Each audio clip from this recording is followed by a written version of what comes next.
Hello, welcome back to Old House DIY. Today we're going to start on our next project, which is this and this.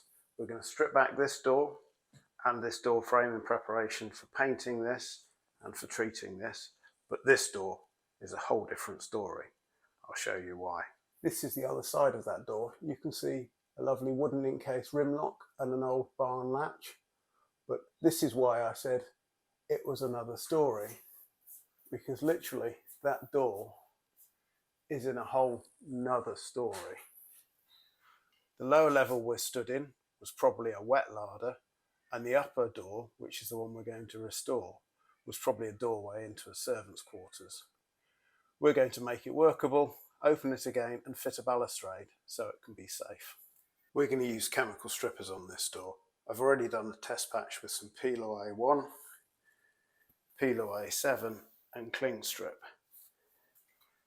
Pelo A1 was the winner, but to give it a fighting chance, we're also going to mechanically scrape this door first.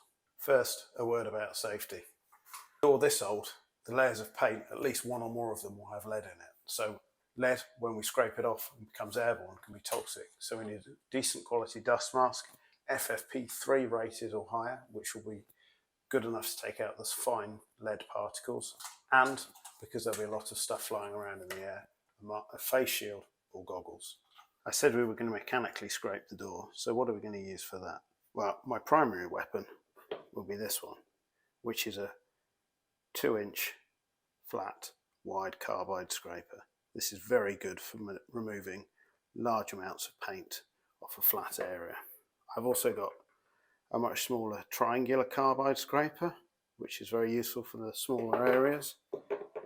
A matching teardrop scraper, and this is great for getting into round surfaces or little grooves. And then I've also got this scraper, which has a set of blades, which are great for lots of different contours. So for things like getting into the beading detail, one of these blades can be perfect, like that. Right, let's get on with it.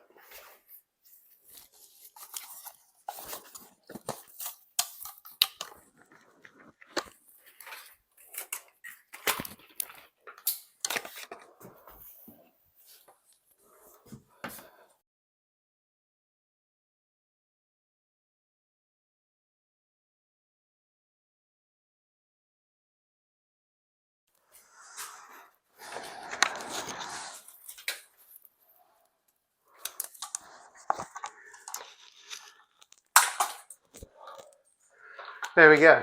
It didn't take that long. I'm not too fussed, and I'm particularly not worried about these details because I'm going to chemically strip this door in a minute. But just getting the bulk of the paint off, whilst it's quite messy, it's quite quick, and will give the paint stripper a much better chance of removing the remnants of the paint in one go. So we're now going to start stripping the door with a chemical stripper, and this is what we're going to use. Pelo A1.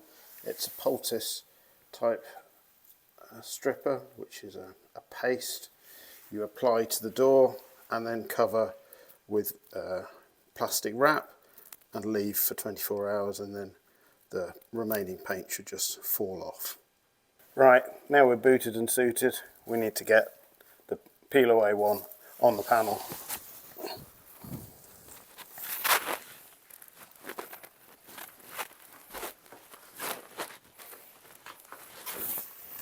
A couple of things I find really useful for this are a tooth trowel and a couple of spatulas.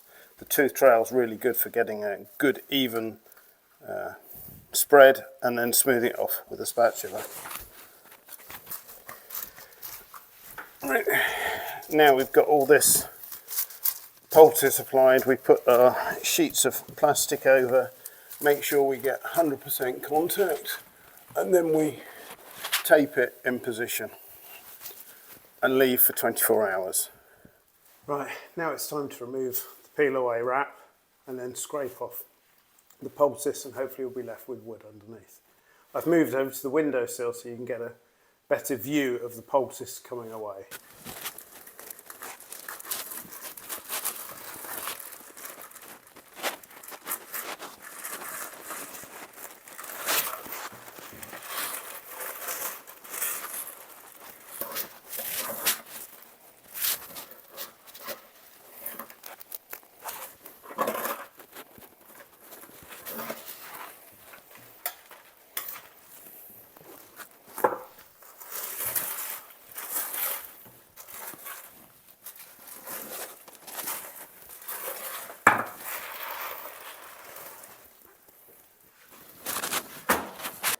when this door opens, we need to fit a balustrade somewhere about here. To do this, we're going to use a series of wrought iron rosettes welded together, hopefully to match somewhat this pattern from adjacent glass. These are the rosettes we're going to use to make the balustrade, and they'll be welded together to form a pattern something like this. So we just weld them together and then weld them together and weld them together.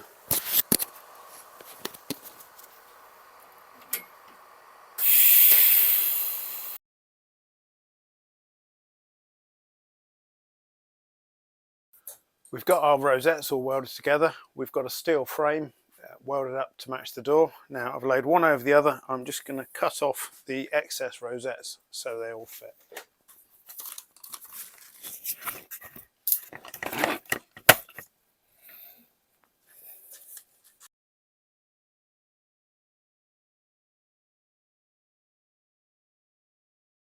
So we've got it all made up and painted. Let's get it inside and get the door open.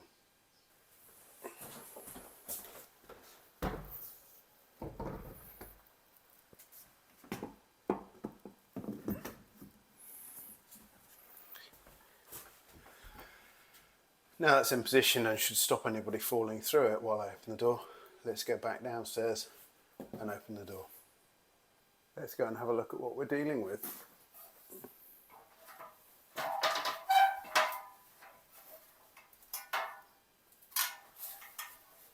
So it looks like we've got a series of screws securing the door. So we'll undo those, see if we can get the door to open.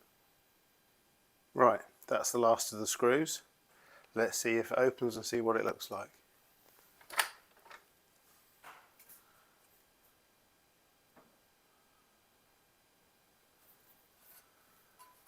There we go.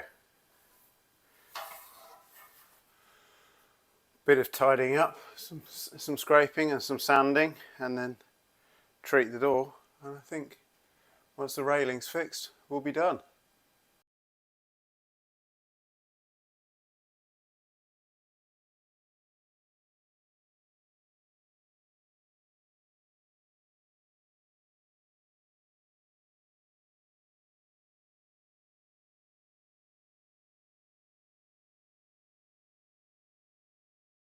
So there we have it.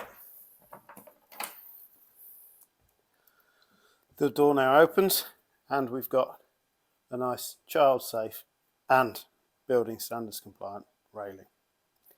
Hope you enjoyed this video. I'm on to plastering one of the downstairs landings to sort some damp out next, so stick around, subscribe and find out how I deal with that problem. Thanks for watching.